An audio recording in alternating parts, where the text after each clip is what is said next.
Paul Démarche, parlons immigration. Bonjour à tous et bienvenue dans ce nouvel épisode. Aujourd'hui, on s'attaque à un sujet souvent mal compris, mais pourtant crucial pour beaucoup, le visa visiteur. Vous envisagez de passer une longue période en France sans y travailler, pour profiter de la vie ou retrouver vos proches? Ce visa peut être la solution. Mais attention, il comporte des règles bien strictes. Et pour en parler, je suis de nouveau avec Margot Larocco. Elle est juriste chez Paul Démarche. Bonjour Margot. Bonjour Kylian, bonjour à tous. Alors imaginez, vous êtes décidé à venir passer quelques mois en France, loin du stress quotidien. Là, ça y est, vous avez rendez-vous en visio avec les équipes de Paul Démarche. La première question que vous vous posez, c'est par où commencer? Margot, quelles sont les conditions pour obtenir ce fameux visa visiteur? Première chose à savoir, c'est que ce visa visiteur est exclusivement destiné à ceux qui ne souhaitent pas travailler en France. Ça veut dire que pour obtenir un visa visiteur, la première des choses, c'est de pouvoir justifier de ressources suffisantes pour subvenir à vos besoins. Ça veut dire qu'aujourd'hui, vous devez au moins justifier d'un SMIC par mois, d'un logement stable et d'une assurance santé qui va couvrir tout votre voyage en France. À ce sujet, j'aimerais évoquer avec toi un dossier qu'on a reçu dernièrement et c'est typiquement le genre de personnes qui aujourd'hui se voient octroyer un visa visiteur et pour qui il est tout à fait préférable d'opter pour cette procédure-là. Au sujet de ce visa visiteur, je pense tout naturellement à un de nos dossiers. Nathalie, qui est une grande entrepreneuse américaine qui a plusieurs sociétés sur le continent et qui a sa fille ici en France et tous ses petits-enfants. Nathalie n'a pas le temps, n'a pas l'énergie et souhaite du coup que l'on fasse la procédure de demande de visa pour elle. Première chose, on s'entretient avec elle, on fait un point sur son dossier, on fait un point sur son parcours, sur ses envies et sur les motivations qui la poussent à demander un visa visiteur. On vérifie également qu'elle a des revenus stables et qu'elle peut justifier d'au moins un SMIC par mois pour subvenir à ses besoins. Très rapidement, le dossier de Nathalie est complet, est constitué et nous arrivons à prendre rendez-vous pour son rendez-vous de dépôt de dossier auprès des autorités consulaires.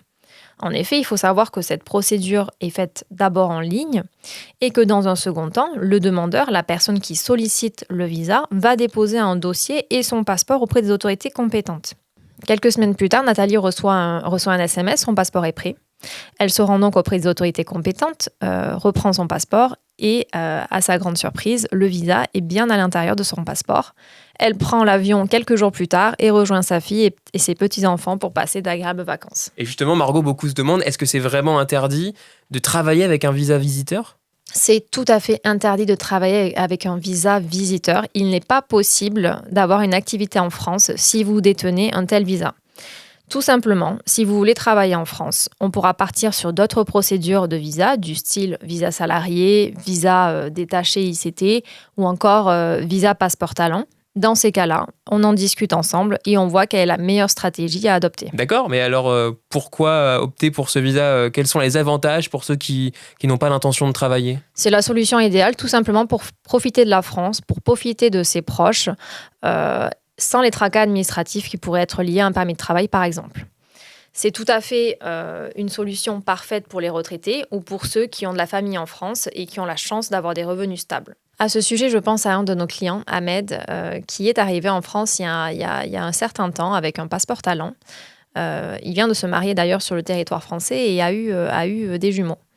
Malheureusement, il n'a plus trop le temps de rentrer voir ses parents dans son pays d'origine, au Liban, et je crois bien que ces derniers lui manquent terriblement. Il est donc venu nous trouver à Paul Démarche et nous a expliqué la situation et nous a demandé que faire.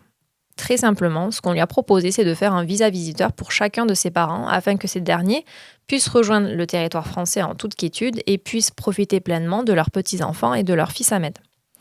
La procédure s'est extrêmement bien passée, sans aucune difficulté. Ses parents ont des revenus stables, avaient un logement également en France et une assurance maladie qui couvrait l'ensemble de leur séjour en France. Le visa a été obtenu en quelques semaines seulement et aujourd'hui, Ahmed vit aux côtés de ses parents et de ses petits-enfants. Et pour prouver ces ressources, comment on fait concrètement? Qu'est-ce que tu conseilles d'inclure dans le dossier, toi, Margot? Il est important d'apporter des preuves solides. Je vais notamment penser à des relevés bancaires, des attestations de pension. Ça peut également être une rente, ça peut être un acte de propriété ou également des lettres d'engagement de vos proches qui sont prêts à vous soutenir financièrement parlant. Dans tous les cas, il est important et il est nécessaire d'avoir au moins l'équivalent d'un SMIC mensuel pour subvenir à vos besoins. Imaginons que je veuille prolonger mon séjour. Est-ce que c'est possible de renouveler ce visa ? Il est tout à fait possible de renouveler ce type de visa si vous répondez aux mêmes conditions. Ça veut dire qu'il est important d'avoir toujours un revenu stable et de justifier de ressources suffisantes.